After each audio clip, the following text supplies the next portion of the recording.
Ashes of grace. I never believed silence could be so loud. Not until the night the world broke open and left me staring at a sky full of flashing red lights. It wasn't the crash that I remember first. It was the sound that came after it. The ringing, the way the rain hissed on hot metal, the way the smell of gasoline crawled up my throat. 1 second, laughter. The next, nothing but the kind of stillness that rearranges you forever. I tried to move. I think I did. My hands were shaking. The steering wheel was a cage around my chest. I could see Daniel slumped against the seat beside me, his head tilted in a way that made no sense. His eyes half open, unblinking. People say your life flashes before your eyes. That's a lie. What flashes are fragments. Unimportant, senseless. The receipt from the gas station, the song still playing on the radio, the smell of cinnamon gum he'd just opened. Then it all fades into a scream you can't make. The paramedics cut me out first. I don't know why. Maybe I was the one still breathing. They kept asking my name. I kept giving them his. They said I was lucky. I remember that word like a bruise. Lucky. In the hospital, luck meant waking up. It meant realizing every breath hurt but still counting them anyway. It meant watching the faces of nurses move in slow motion, pity softening their edges. I hated the pity most of all. I couldn't move my legs at first. The doctor's voice was careful, rehearsed. Spinal trauma, temporary, months of therapy. I nodded as if my brain understood, but my heart had gone somewhere the words couldn't reach. Days blurred into weeks. Morphine dreams stitched together with the rhythmic beep of monitors. Sometimes I'd wake up screaming for Daniel. Sometimes I'd pretend I was still in the car, just before impact, bargaining for one more second. When they finally sat me in a wheelchair, I stared at my hands. Perfectly functional, trembling, alien. My body was a stranger's instrument, and I no longer knew how to play it. The funeral happened without me. They streamed it on a hospital tablet. I watched from a sterile room that smelled of disinfectant and wilted flowers. His brother read the eulogy. His mother couldn't look at the camera. I remember the coffin lowering, the screen freezing for half a second, and that glitch became the last image I had of him. Grief, I learned, doesn't come in waves. It seeps, it stains, it rewires everything. The therapists called me strong. They didn't see me at night, staring at the ceiling tiles, tracing constellations that weren't there. They didn't see me trying to move my toes, whispering to them like they were sleeping children who'd forgotten their names. When the pain dulled enough for clarity, I realized I couldn't stay in the city. Every sound was a ghost. Car engines, sirens, rain on glass. The condo was a museum of us. 2 coffee mugs, one still chipped where he'd dropped it last Christmas. I sold it all. I didn't care about the price.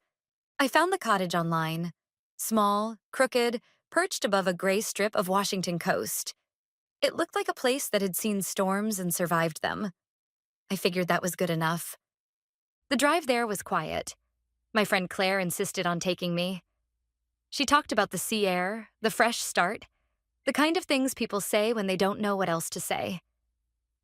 I stared out the window, watching forests blur into fog. When we reached the cottage, she helped me inside.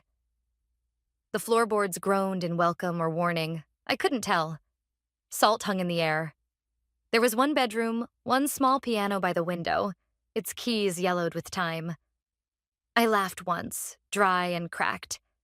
Maybe fate had a sense of humor. Claire stayed the night. We drank tea and pretended I wasn't terrified. She left in the morning, promising to visit. Her taillights disappeared into mist, and for the first time, I was truly alone. The days after that were measured in small victories. Boiling water without spilling it, rolling onto the porch, watching gulls fight over nothing. I learned the rhythm of the tide before I learned to sleep again. Sometimes, late at night, I'd wheel over to the piano. My fingers hovered over the keys but wouldn't press. Music had always been Daniel's favorite part of me. I couldn't bear the thought of hearing it without him. The physical therapist in town, Marcy, came twice a week. She was blunt and cheerful, the kind of woman who believed in effort more than sympathy. Pain means progress, she'd say, and I'd want to hit her. But slowly, painfully, she was right. My body remembered. It hurt, it rebelled, but it remembered. Walking came later, halting, uneven. I looked like a marionette pulled by drunk strings. Still, the first step felt like thunder. One afternoon, a storm rolled in fast. The sky turned the color of old film. The wind rattled the windows like an argument. Power flickered out, leaving me in candlelight. That's when I met him. Liam. He appeared on the porch, soaked, holding a flashlight. "Saw your lights go out," he said. "Figured you might need help." He was tall, mid-40s maybe, with hands that looked carved from wood and a voice rough from salt air. I didn't need help, but I didn't say no. He fixed the fuse box in minutes, like he'd done it 1,000 times. When he left, he tipped his head in a quiet nod. "I live down by the docks. Call if the lights misbehave again." After he left, the cottage felt smaller but safer somehow. The next morning, I saw him again, on the beach, sanding an old boat pulled high onto the shore. The hull was cracked, weathered, hopeless, but he worked on it like it mattered. I didn't know then that we were both trying to fix something that wouldn't ever be what it once was. That night, I dreamed of music for the first time since the crash. Not the song that had played in the car, but something new. Slow, rising, unfinished. When I woke, the air smelled like salt and rain, and for the first time in months, the silence didn't hurt as much. The mornings came cold and silver gray, the kind of light that makes everything feel half awake. I'd wheel myself out to the porch with coffee balanced between my knees and watch the ocean breathe. Each wave looked the same until it didn't. Small changes, tiny rebellions. I wondered if healing worked like that too. Liam showed up every few days. Sometimes he needed to borrow tools. Sometimes he just appeared with an excuse. Fresh bread from the dock bakery, an extra bundle of firewood. He talked little, but when he did, it was steady, like an engine that never stalled. One afternoon, I asked what he did before the boats. He hesitated. "Built things that didn't float," he said. "Houses, bridges." Then one didn't hold. He didn't explain further, and I didn't push. Some losses need room to breathe. Weeks turned into a quiet rhythm. Therapy sessions, short walks along the dunes, evenings listening to rain. My legs obeyed more now, though they still trembled like they were learning a new language. The piano sat untouched until the day Marcy asked what I missed most. "Sound," I said. "Then stop avoiding it." That night, I lifted the lid. The first note croaked like a wounded bird. I almost slammed it shut again, but then I pressed another, softer. The chord was uneven, hesitant, alive. Something cracked open inside me, and for a moment, I forgot to be broken. The next morning, someone knocked. I opened the door to find a girl standing there. 16, maybe 17. Hood pulled low, backpack slung over one shoulder. "Sorry," she said. "Your porch light was on." I thought maybe this was the inn. "It's not." I figured. She looked past me toward the piano. "You play?" "Sometimes." She smiled, shy but curious. "I used to. Before things." That was how I met Maya.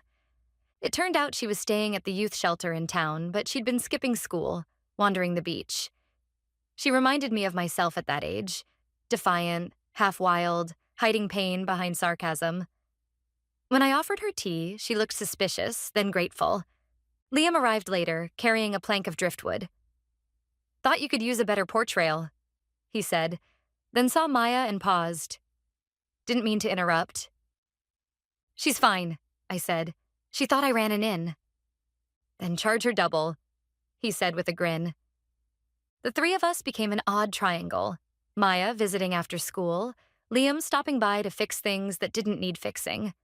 the cottage filled with voices again. Maya played the piano once, clumsy but brave. It's out of tune, she said. So am I told her. She laughed, and that sound stayed with me all night. One evening, she asked about Daniel. I told her the truth. How love can be both the anchor and the storm. She listened. Quiet. Respectful. My dad left when I was 8, she said finally.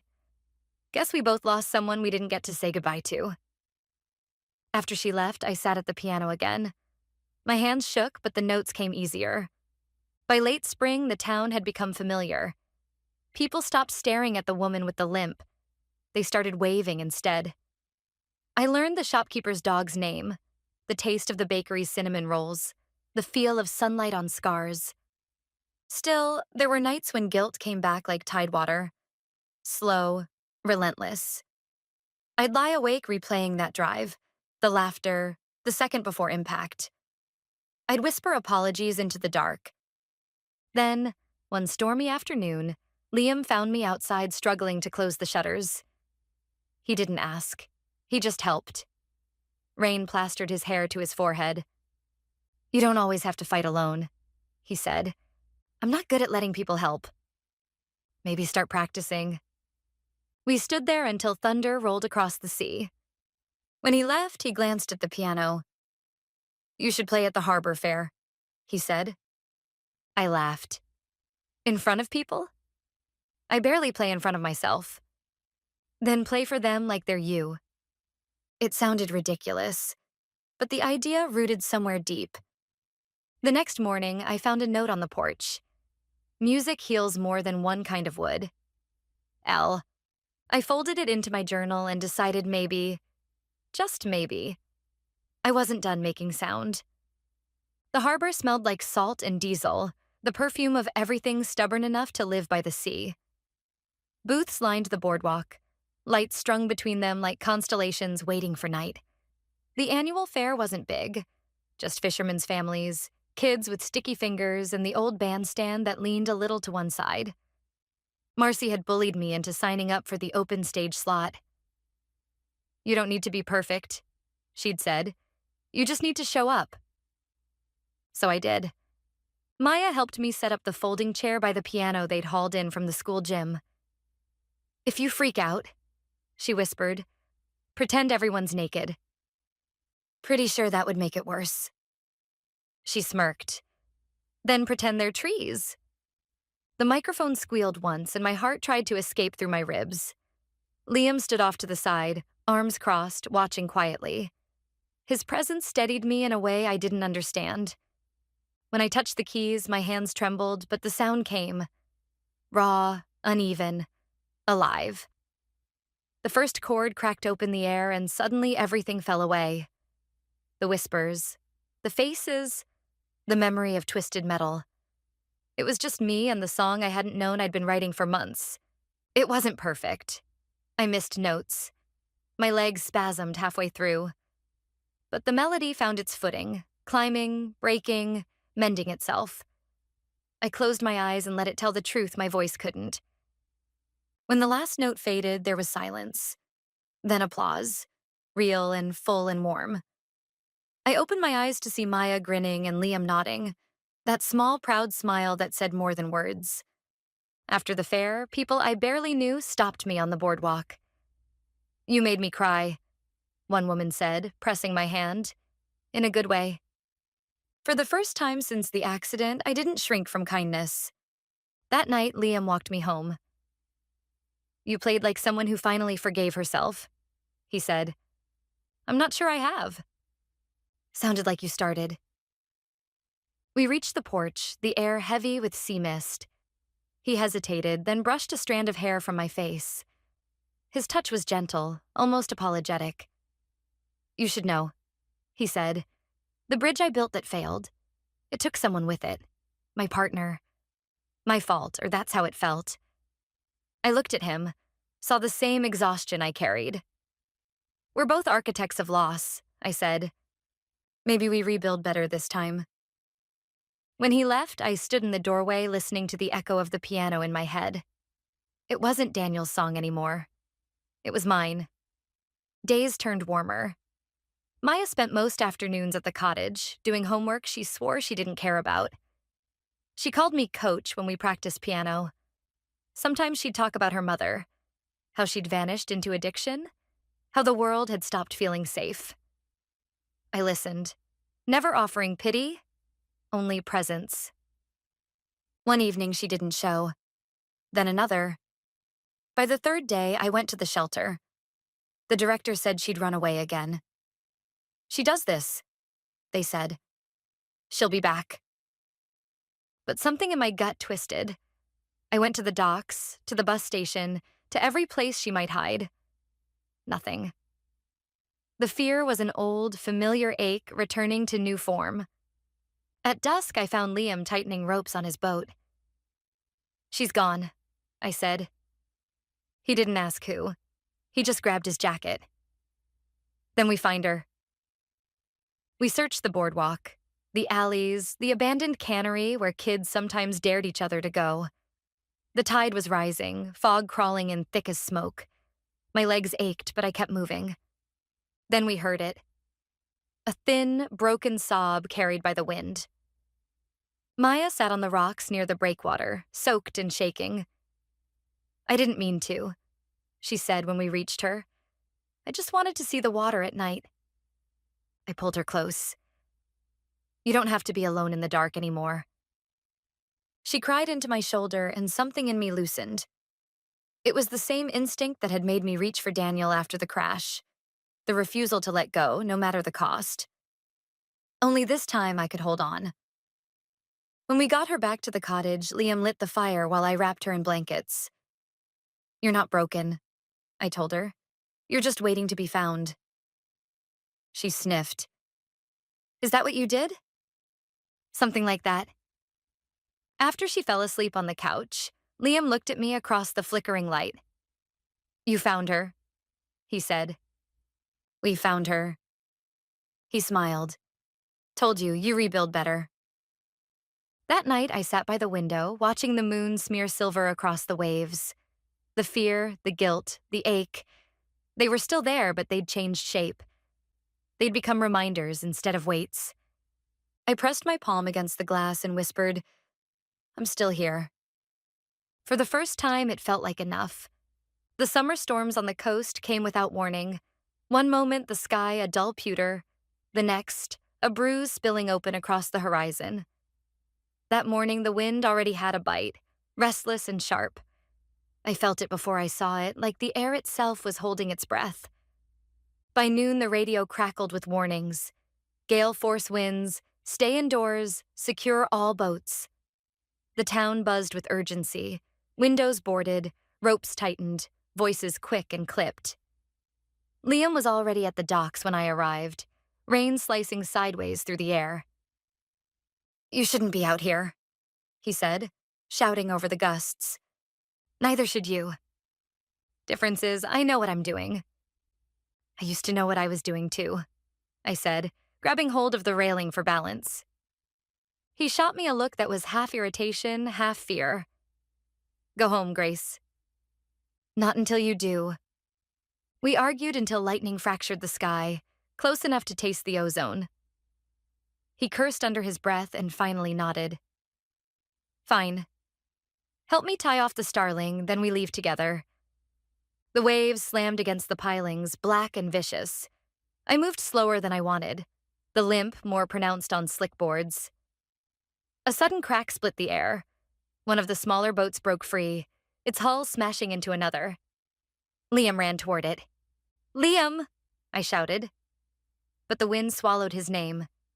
He jumped onto the drifting dock, rope in hand, trying to wrestle the boat back.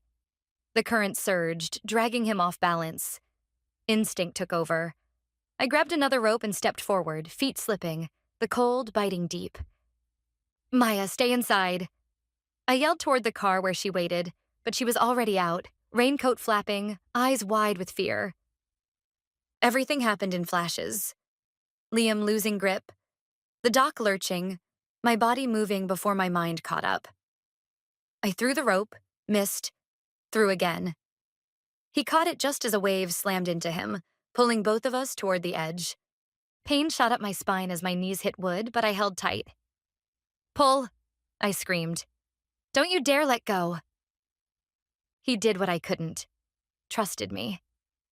Together, we dragged the rope around the post, the boat jerking but holding. The strain burned through my shoulders, but the dock steadied. The danger passed as quickly as it had come, leaving only the rain and our shaking breaths. Liam dropped beside me, soaked and bleeding from a cut above his eyebrow. You should have gone home, he said, laughing weakly. And missed the fun?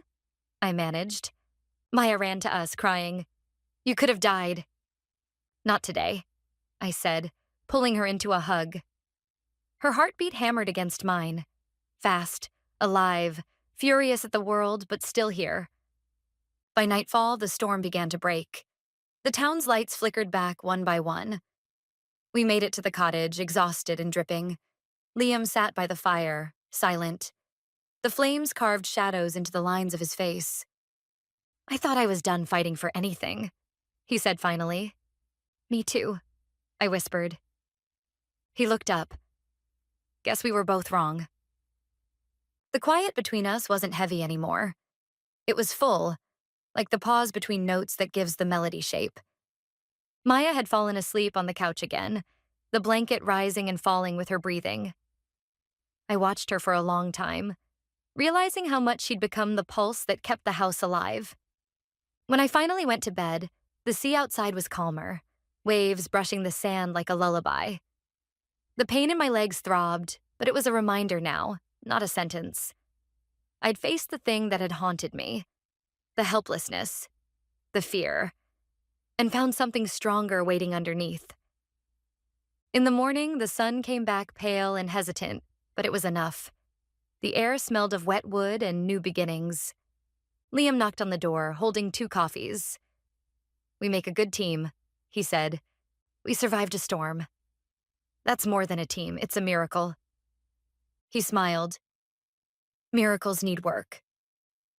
And for the first time, I wanted to do the work. The world smelled different after the storm. Cleaner somehow, like the air itself had been rinsed of regret. The gulls came back first, loud and unapologetic. Then the fishermen, rebuilding their traps, laughing in that way people do when they've stared down what could have killed them. I walked to the edge of the dunes without my cane that morning. The sand was damp and heavy, but it held me. Every step felt like a small rebellion. The ocean spread out in front of me, endless, patient, unchanged. I used to think it mocked me, its calm, its certainty. Now I understood it was teaching me rhythm, the pull and release, the give and return. Maya came running up the path, waving something in her hand. Guess what? She shouted. They're reopening the community hall. They want performers for the summer concert. I smiled. You volunteering me again? She grinned. Both of us. Duet. I already told them yes. Liam met us later that day, toolbox in one hand, a battered wooden case in the other. Found this at a yard sale, he said. Inside was a violin, its varnish worn thin. For her, he nodded toward Maya. Every duet needs a partner. Maya's eyes went wide. I don't know how to play. Then you'll learn, I said. We both will. Evenings turned into rehearsals, squeaks, laughter, wrong notes, and patience. The sound filled the cottage until it felt bigger than the sea outside. The 3 of us moved in unspoken harmony. Liam repairing the instrument stands, Maya practicing scales, me rediscovering melodies that no longer hurt to play. Sometimes when the light faded, I'd catch Liam watching me, not with pity or the careful concern of strangers, but with quiet recognition. We didn't need to name it. Some connections live best in the spaces between words. The night of the concert, the hall smelled of wood polish and fresh paint. Rows of folding chairs faced the small stage, strung with fairy lights. I ran my fingers over the piano's edge, grounding myself. My legs were steady.